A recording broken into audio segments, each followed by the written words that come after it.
Hi there, this is Ranjit, and in this video we'll be doing the review for the Samsung Galaxy A9 Pro, and this is a phablet size device, and it's ideal for people who are looking for very long battery.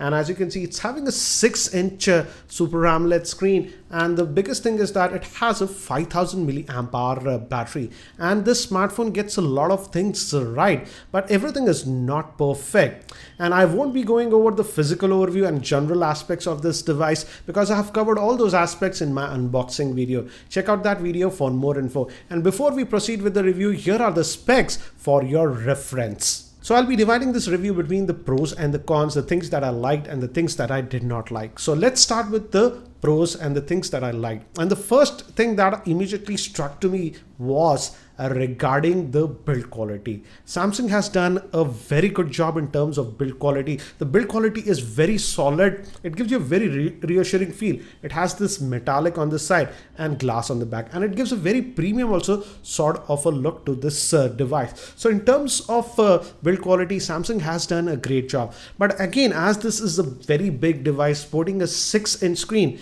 it's slightly on the heavier side, and if you use it with a single hand, it sort of feels a little bit top heavy, so you have to be aware of that.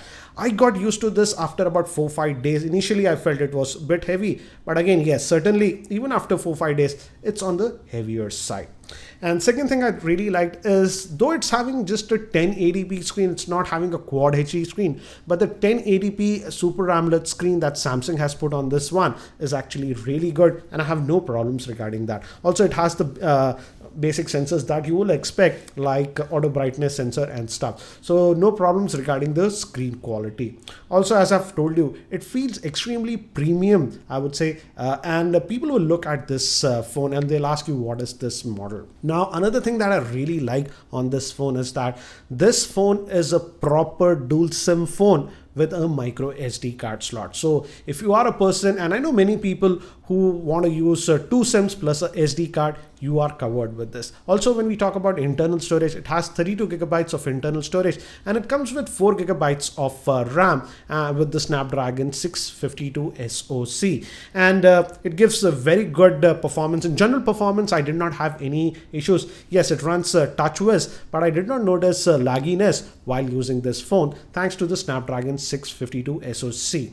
Another thing, and this is the most important thing about this phone, is regarding the battery life that you will be getting on this one. It sports that massive 5000 milliamp hour battery, and that excess weight is also due to that.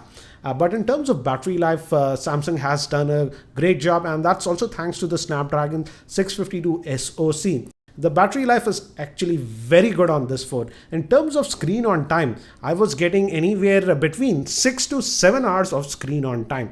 And with my casual regular usage, I was charging it only once in 1.5 days. So even for heavy users, I would say it can easily last for a full working day. When I was only on, what do you say, mobile data, then also it lasts me for 6 hours of screen on time. And with mixed usage, I used to get almost about 7 hours of screen on time with this one. So battery life is, needless to say, excellent on this device. Now, again, as I've already mentioned, the general performance was also very good. And I also like the fact that Samsung has added some nice features that they do on their premium lineup of phones, even on this one. For example, it has the multi-windows support, so that split screen functionality is there on this phone, and it also has themes and even that S-Bike mode on this phone, and yes, it also has NFC.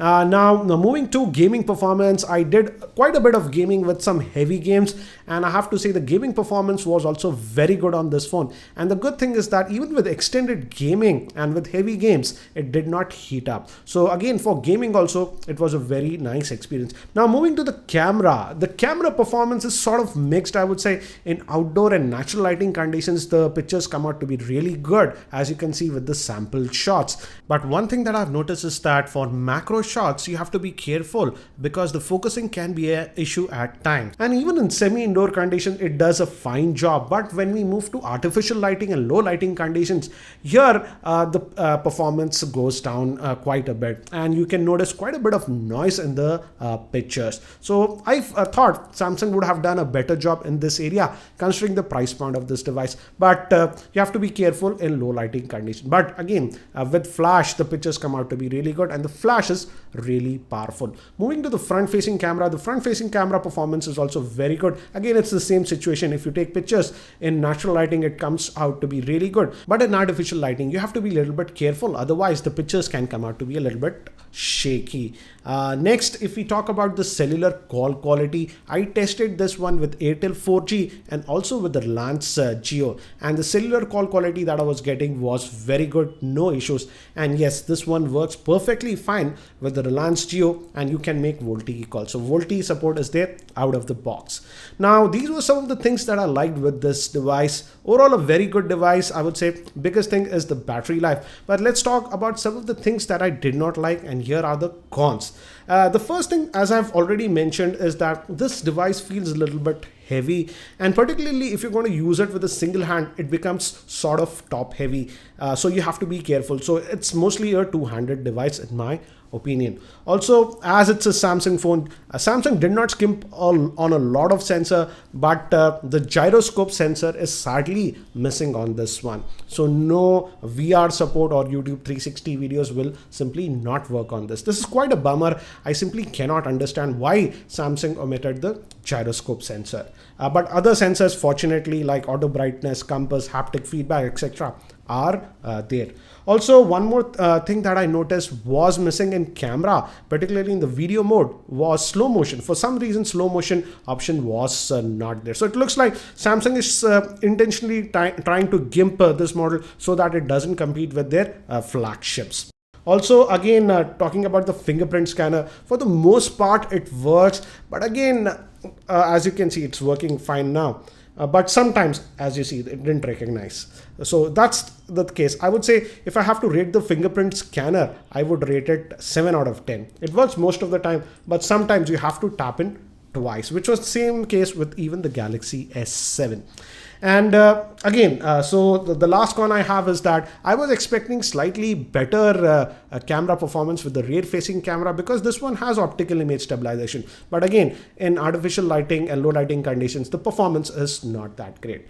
I would say overall, considering the price point of this device sells in India for 32,400 rupees. Again, I'll have the link in the YouTube show notes. So for that price point, I would say the biggest strength for this device is regarding the battery life. So if you're a person who's looking for a very practical phone with great battery life that has proper dual SIM and a micro SD card support, you can certainly have a look at the same. Another thing that I really liked about this device is the build quality and the premium feel that it gives.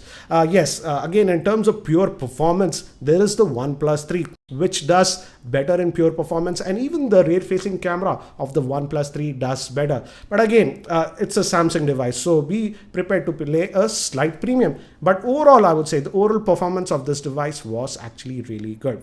Again, I have also posted the in-depth gaming review for this device, so if you want to know more about gaming, you can check out that video. Link for that video will be in the YouTube show notes. So I hope you found this video review helpful, and if you're not subscribed to my YouTube channel, hit that subscribe button. Thanks for watching. This is Ranjit, and I hope to see you in my next video.